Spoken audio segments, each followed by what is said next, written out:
Welcome back to Brain Ablaze, a weekly podcast about epilepsy by people with epilepsy for everyone. I'm your host, David Clifford. In this episode, we argue that carers deserve the right to be full-fledged members in our epilepsy community. If you're new to Brain Ablaze, I just want to state that I'm not a medical expert. I'm just someone that has struggled with the ins and outs of epilepsy for almost 3 decades. While we all care for someone close to us, a carer, short for caretaker, is someone who is in charge of taking care of another who can't take care of themselves. I often get questions from carers asking if they can participate in our epilepsy community's events. There is a real concern on their part that because they don't experience seizures, they don't deserve the same amount of support as people that do experience seizures. I will never be able to properly relay what a seizure feels like to anyone that hasn't had one. It takes the experience to understand. However, epilepsy is much more than just the seizures. It is constantly living under the dreaded word when. It is working with doctors on a condition that one usually knows little about until they are faced with it. It is a constant worry that any change in behavior might be attributed to one's medications. It is the advocacy for proper medical care and disability rights. It is living with the apprehension knowing that each time one sleeps, there is a rare chance that one might not wake up. To assume that carers of people with epilepsy don't, quote, live with epilepsy, end quote, is naive. Epilepsy wreaks havoc on those of us that have the condition and our carers alike. Let me say this loud and clear. In the fight against epilepsy, some carers have earned their right to stand shoulder to shoulder with me or anyone else that has experienced seizures. Yet, I often see concerns of carers pushed aside to allow, quote, real discussions about epilepsy. Just like some people use the number or classification of their seizures to measure up to others, I see people discount the advice from carers as not meeting some arbitrary standard. I feel like I've seen both sides of this fence, and I'm here to tell you that it's just as hard to be a carer as it is to experience a chronic illness. This is going to be one of the watershed days in financial markets history. It was a manic Monday in the financial markets. The Dow tumbled more than 500 points after 2 pillars of the street tumbled over the weekend. Lehman Brothers, a 158-year-old firm, filed for bankruptcy. I was one of the lucky ones. I still had a job. A great job, actually. Well, a good one at least. The startup at which I had joined as an early engineer had just been acquired by a large blue stock technology company. In their Silicon Valley office, I sat in the middle of a cube form. You know, the ones that have 4-foot tall walls that give you as much privacy as hospital smocks?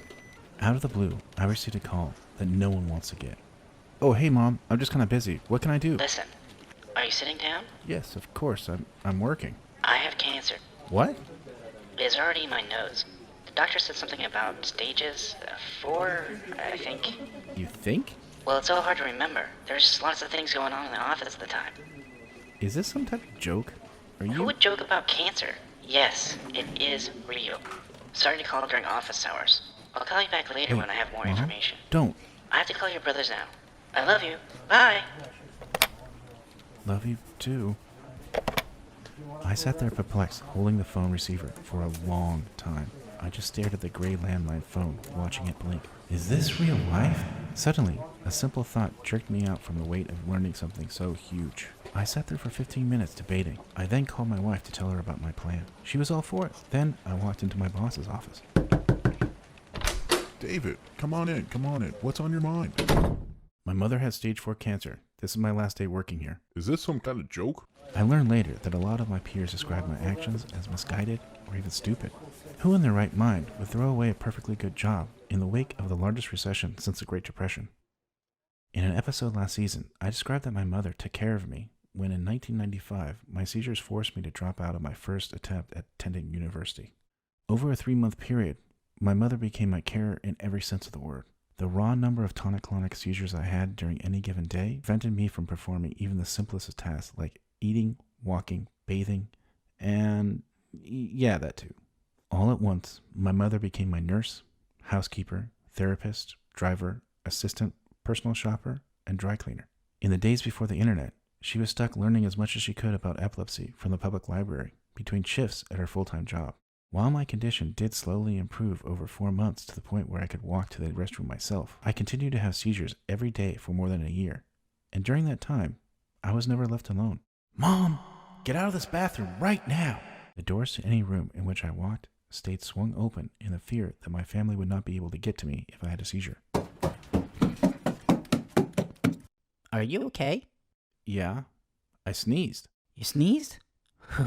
Don't do that anymore. You scared the wits out of me.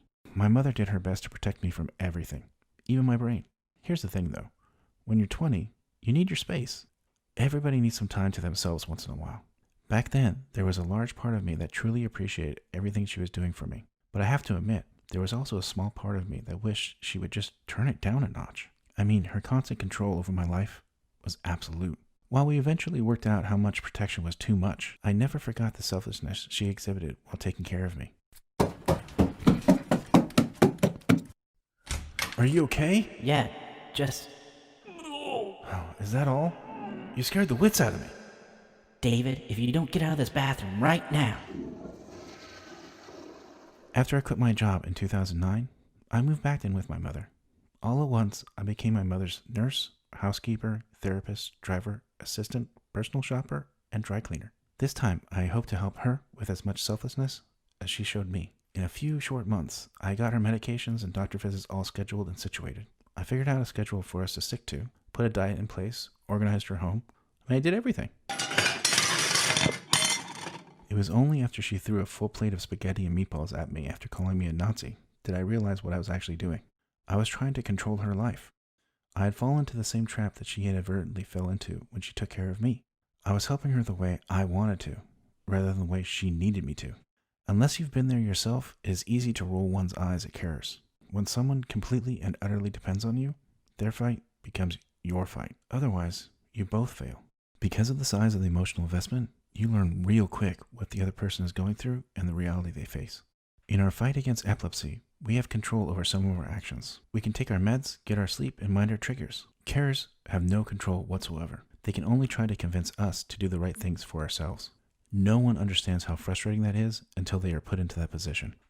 Even though my mother and I did everything imaginable to protect her, I saw my mother whittled down due to the effects of cancer and her medical treatments.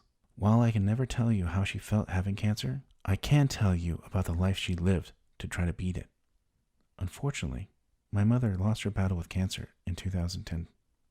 While I can never truly describe what a seizure feels like to a person who has never had one, carers, and especially carers of small children, can tell anyone what it feels like to live with epilepsy. It is time that we give them the respect they deserve. Are you a carer? We just want to say thank you.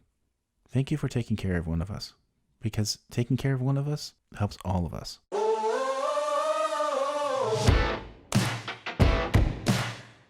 We would love to hear any of your comments or questions regarding this or any of our other episodes. You can always reach out to us via email at social@brainablaze.com or on Twitter @brainablaze. And if you like this episode, consider subscribing or even helping us by providing a 5-star rating and a review on Apple Podcasts or wherever you download your content. One small click really does help.